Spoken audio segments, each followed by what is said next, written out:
जय शिवराय मित्रांनो. 10 फेब्रुवारी 2026 रोजी राज्यामध्ये अकृषिक कर आकारणी रद्द करण्यात आलेली आहे आणि याचबरोबर काही महत्वाच्या अशा ज्या प्रक्रिया आहेत त्याच्यामध्ये देखील बदल करण्यात आलेला आहे. बऱ्याच जणांना याच्याबद्दल गैरसमज आहेत, बऱ्याच जणांना या जी आर बद्दल स्पष्टता आलेली नाही. नेमका पहिला काय कायदा होता, आता काय बदल करण्यात आलेले आहेत, याचा फायदा काय होणार आहे आणि कशा प्रकारे राज्यामध्ये याची अंमलबजावणी केली जाणार आहे, हे सर्व आपण सविस्तररित्या समजून घेण्याचा प्रयत्न करणार आहोत. मित्रांनो, यापूर्वी सुद्धा आपण वेळोवेळी जमीन येणे कशी करावी किंवा गावठांच्या लगतच्या ज्या जमिनी आहेत त्याच्यासाठी सनद, अकृषिक करण्याची परवानगीची गरज नाही वगैरे याच्याबद्दल माहिती घेतली होती. आणि वेळोवेळी अशा कलमामध्ये बदल केला जातो, परंतु हे सर्व केलं जात असताना सुद्धा एखाद्या विकास प्राधिकरणाच्या अंतर्गत जमीन बांधकाम करत असताना एक सेपरेट परवानगी बांधकामासाठी आणि एक सेपरेट परवानगी येण्यासाठी, म्हणजे दोन्ही कार्यालयाच्या एक सेम कामासाठी चक्रा माराव्या लागत होत्या. याच्यामध्ये विकास प्राधिकरणाच्या कार्यालयात वेगळी चक्कर आणि जिल्हाधिकारी कार्यालयाकडे या जमीन अकृषिक करण्यासाठीची वेगळी चक्कर. याच्यामध्ये वेळ, पैसा आणि लागणारं श्रम हे अतिशय मोठ्या प्रमाणात वाया जात होतं. आणि याच पार्श्वभूमीवरती राज्य शासनाच्या माध्यमातून आलेल्या जे काही विविध मागण्या आहेत, लोकप्रतिनिधींच्या माध्यमातून असेल किंवा अधिवेशनात वेळोवेळी विचारलेले प्रश्न, त्याच्यावर केलेल्या मागण्या असेल, या अनुषंगाने हा एक बदल केलेला आहे. याच पार्श्वभूमीवरती 10 फेब्रुवारी 2026 रोजी अकृषिक परवानगी सनद तसेच अकृषिक आकारणी रद्द करण्याबाबत महाराष्ट्र जमीन महसूल संहिता सुधारणा 2025च्या अनुषंगानं दिशानिर्देश देण्याबाबत या ठिकाणी सूचना देण्यात आलेल्या आहेत. याच्यामध्ये 1966चं कलम 42, 42 अ, 42 ब, 42 क, 42 ड, कलम 42 अ अन्वये जे काही विविध प्रयोजनासाठी वापर करण्याकरता परवानगी आवश्यकता नसल्याबाबत वेळोवेळी शासनाच्या माध्यमातून सांगण्यात आलेले आहे. आता याच्यामध्ये मानव अकृषिक वापराची सनद घेणं या ठिकाणी आवश्यक होतं. याचबरोबर आपण जर पाहिलं तर जे काही महसूल विभागाच्या माध्यमातून अकृषिक कर आकारला जात होता आणि त्याच जमिनीवरती उभारलेल्या ज्या काही मिळकती होत्या, या मिळकतीवरती स्थानिक स्वराज्य संस्थांकडून मिळकत कर अर्थात प्रॉपर्टी टॅक्स देखील आकारला जात होता. अशा प्रकारचे दुहेरी कर हे त्या ठिकाणी त्या जमीन मालकाला, त्या जे काही नागरिक असतील त्यांना भरावं लागत होते. आणि या सर्वांच्या पार्श्वभूमीवरती मोठ्या प्रमाणात करण्यात आलेल्या मागणीच्या अनुषंगानं हे काही महत्वाचे असे बदल करण्यात आलेले आहेत. महाराष्ट्र जमीन महसूल संहिता दुसरी सुधारणा 2025 ची प्रत या जी आर सोबत जोडण्यात आलेली आहे. जो काही कायदा बदलण्यात आलेला आहे त्याची दुसरी सुधारणा 2025 देखील या ठिकाणी जोडण्यात आलेले आहे 31 डिसेंबर 2025. आता याच्यामध्ये पहिला मुद्दा काय आहे, महाराष्ट्र जमीन महसूल संहिता 1966 मध्ये नव्यानं समाविष्ट करण्यात आलेल्या कलम 42 नुसार प्रादेशिक नियोजन व नगररचना अधिनियम 1966 अंतर्गत अनुदेय असलेल्या कोणत्याही प्रयोजनाकरता संबंधित नियोजन प्राधिकरणाने एखाद्या जमिनीवर विकास परवानगी देणं, बांधकाम आराखडे मंजूर करणं अनुदेय असल्यास यापुढे महाराष्ट्र जमीन महसूल संहिता 1966 अन्वये जिल्हाधिकारी यांच्याकडून स्वतंत्र अकृषिक परवानगीची आवश्यकता राहणार नाही. म्हणजे जर एखाद्या प्राधिकरणानं त्या जमीन बांधकामा योग्य आहे किंवा त्यासाठी जर योग्य ठरवलं, त्या ठिकाणी जर आराखडा निश्चित केला, तर पुन्हा त्या जमीन मालकाला, त्या बांधकाम करणाऱ्या नागरिकांना किंवा गुंतवणूकदाराला पुन्हा जिल्हाधिकाऱ्याकडे परवानगीसाठी जाण्याची गरज पडणार नाही. याच्यामुळे वर्षानुवर्ष, 6 महिने, महिना, दिवस असा जो काही कालावधी लोटत होता या प्रक्रियेमध्ये, त्याच्यामधून कुठेतरी आता दिलासा मिळणार आहे. याच्यामध्ये दुसरा मुद्दा जो घालण्यात आलेला आहे, यासाठी संबंधित जमीन मालक थेटरित्या महाराष्ट्र प्रादेशिक नियोजन व नगररचना अधिनियम 1966 चे कलम 18 मधील तरतुदीनुसार निश्चित केलेल्या संबंधित प्राधिकरणाकडे अर्ज करू शकतील. आता अर्ज करण्यासाठी बरेच जण म्हणतील मग काय ऑफलाईन अर्ज करायचा, ऑनलाईन अर्ज करायचा? आता ऑफलाईन पद्धतीने याचे अर्ज आहेत, पण ऑनलाईन पद्धतीने याच्यासाठी building permission management system BPMS याच्यावरती ऑनलाईन पद्धतीने अर्ज करता येतो किंवा ऑटो DCR वरती सुद्धा ऑनलाईन पद्धतीने अर्ज केले जातात.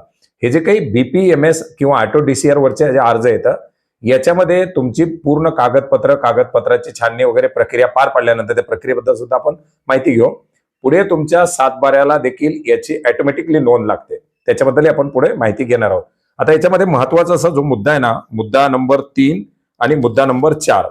याच्यामध्ये मुद्दा नंबर 3 आणि मुद्दा नंबर 4 काय आहे, तर सरसकट ही जमिनीचा जो NA टॅक्स आहे, जे काही अकृषिक कर आहे, हा रद्द केलाय का तर नाही. याच्यामध्ये जे काही भोगवाटदार वर्ग 1च्या जमिनी येतात, ज्या मूळ मालकाच्या जमिनी, जे जमिनीचे मूळ मालक आहेत, अशा जमिनीसाठी हा टॅक्स माफ असणार आहे, रद्द असणार आहे. म्हणजे त्या ठिकाणी तुम्हाला वेगळ्या परवानगीची गरज नाही. आता याच्यामध्ये भोगवाटदार वर्ग 2च्या आणि ज्या इतर जमिनी आहेत याच्यासाठी मुद्दा नंबर 3 मध्ये अर्जदाराची जमीन वर्ग 1ची अथवा वर्ग 2ची असली तरी त्याला बांधकाम विकास परवानगीसाठी अर्ज करायला बाधा नाही, परंतु केवळ बांधकाम परवानगी दिली म्हणून भोगवाटदार वर्ग 2 अथवा भाडेपट्ट्याच्या जमिनीच्या दर्जामध्ये कोणताही बदल होणार नाही. तुम्हाला बांधकाम परवानगी मिळेल, परंतु ती जमीन ज्या वर्गामध्ये आहे, भोगवाटदार वर्ग 1 असेल तर 1, भोगवाटदार वर्ग 2 असेल तर 2 मध्येच राहील. मग भोगवाटदार वर्ग 2ची जमीन जर 1 करायची असेल तर तुम्हाला सेपरेटली पुन्हा जिल्हाधिकारी कार्यालयाकडे जावं लागणार आहे. भोगवाटदार वर्ग 1च्या जमिनी व्यतिरिक्त अन्य जमिनी ज्या असतील प्रतिबंधित सत्ता प्रकाराच्या, सदर जमिनी या त्या संबंधित कायदे नियम शासकीय आदेशानुसार ठराविक प्रयोजनासाठी विविध अटी शर्तीच्या धारण केलेल्या असतात आणि त्या अनुषंगानं त्याची जे काही आता या जमिनीचं जे तुम्हाला असेल त्याचा जो नजराना असेल तो नजराना भरून वर्ग 1 मध्ये करता येतील आणि वर्ग 1 मध्ये केल्यानंतर मात्र जे काही इतर भोगवाटदार वर्ग 1 ला नियम आहेत तेच तुम्हाला या ठिकाणी लागू राहतील. याच्यामध्ये मुद्दा नंबर 5 आहे, प्रादेशिक नियोजन व नगर रचना अधिनियम 1966 नुसार नियोजन प्राधिकरणाकडून जमिनीच्या अग्रसिक वापराकरता परवानगी देतेवेळी सदर जमीन धारकाकडून खालील दरानं एक रकमी रूपांतरण अधिमूल्य आकारलं जाईल. आता याच्यामध्ये जो काही कर दरवर्षी घेतला जात होता हा कर आता आकारणी रद्द करण्यात आली. मग आता याच्यामध्ये काय की एक रकमी टॅक्स भरायला देण्यात आलेला आहे. मग हा टॅक्स कसा असणार तर तुमच्या जमिनीची जी व्हॅल्यू आहे रेडी रेकनरनुसार, त्या रेडी रेकनरनुसार तुम्हाला त्या ठिकाणी 3 वर्ग करण्यात आलेले आहेत. एक तर 1000 चौरस मीटर, 1000 चौरस मीटर पासून 4000 चौरस मीटर आणि 4000 चौरस मीटर पासून पुढे. आता याच्यामध्ये लहान आणि मध्यम जे काही भूखंड आहेत की जे काही हे जमिनी येतात याच्या विकासासाठी याच्यामध्ये मोठ्या प्रमाणात तरतूद करण्यात आली.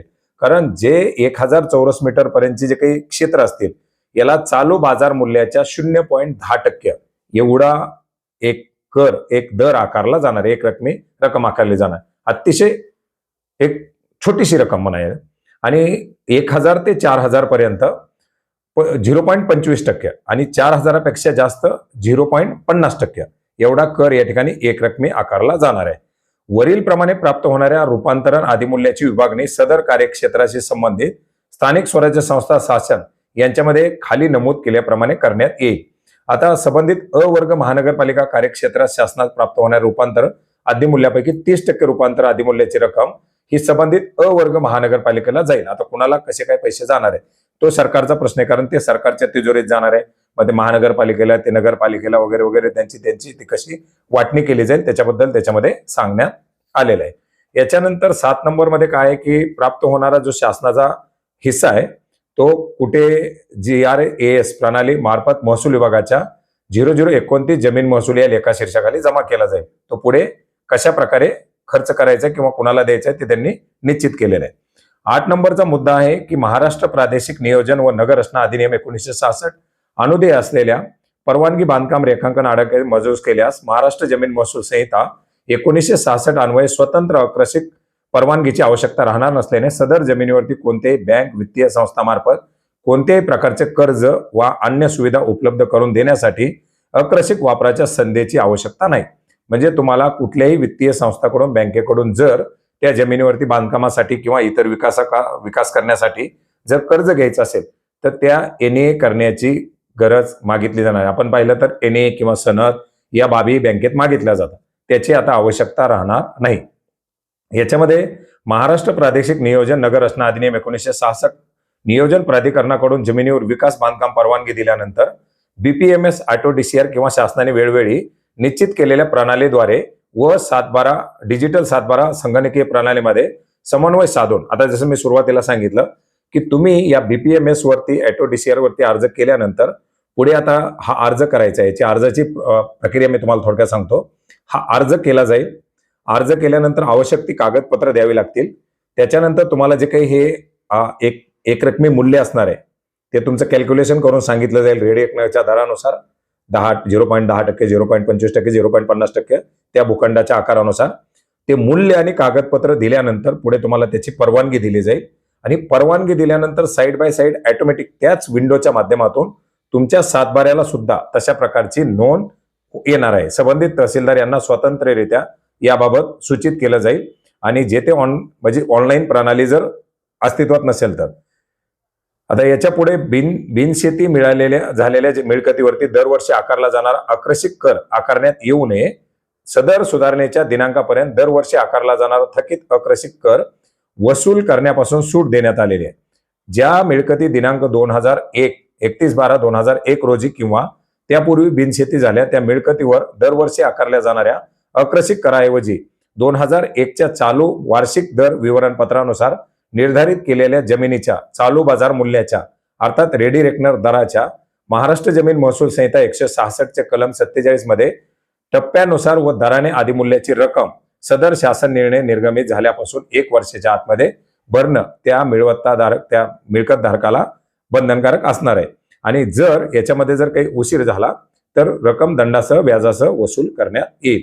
अशा प्रकारचे काही याच्यामध्ये महत्वाचे असे बदल करण्यात आलेले आहेत. आणि हा GR आपण gr.maharashtra.gov.in या संकेतस्थळावरती पाहू शकता. याच्याबरोबर 31 डिसेंबर 2025चा जो काही शासन राजपत्र आहे ते देखील जोडण्यात आलेलं आहे, ज्याच्या माध्यमातून या नवीन कायद्याला नवीन मंजुरी देण्यात आलेली आहे. तर वेळोवेळी काही मंजुऱ्या देण्यात आलेल्या होत्या, वेळोवेळी काही बदल करण्यात आलेले होते, परंतु गुंतागुंतीचा विषय होता. आणि गुंतागुंतीच्या विषयापेक्षा दोन ठिकाणी परवानग्या घेणं हा एक जिकिरीचा एक वेळकाढूपणा होता. हा कुठेतरी आता याच्या माध्यमातून सुटलाय आणि एक मोठा दिलासा याच्या माध्यमातून सर्वसामान्यांना नागरिकांना मिळालेला आहे. तर याच्याबद्दलची विचारली गेलेली एक मोठ्या प्रमाणात विचारली गेलेली एक माहिती होती, जी आपणास नक्की उपयोग पडेल अशी आशा करतो. आता ही माहिती एवढी आहे की आता हे जर तुम्ही तास 2 तास जरी याच्यावरती बसले तरी प्रत्येक मुद्द्यावरती माहिती निघत राहील. जर काही प्रश्न असतील तर नक्की प्रश्न करा. त्याच्याबद्दल सुद्धा आपण वेळोवेळी डिटेलमध्ये आणखी माहिती घेण्याचा प्रयत्न करूया. धन्यवाद.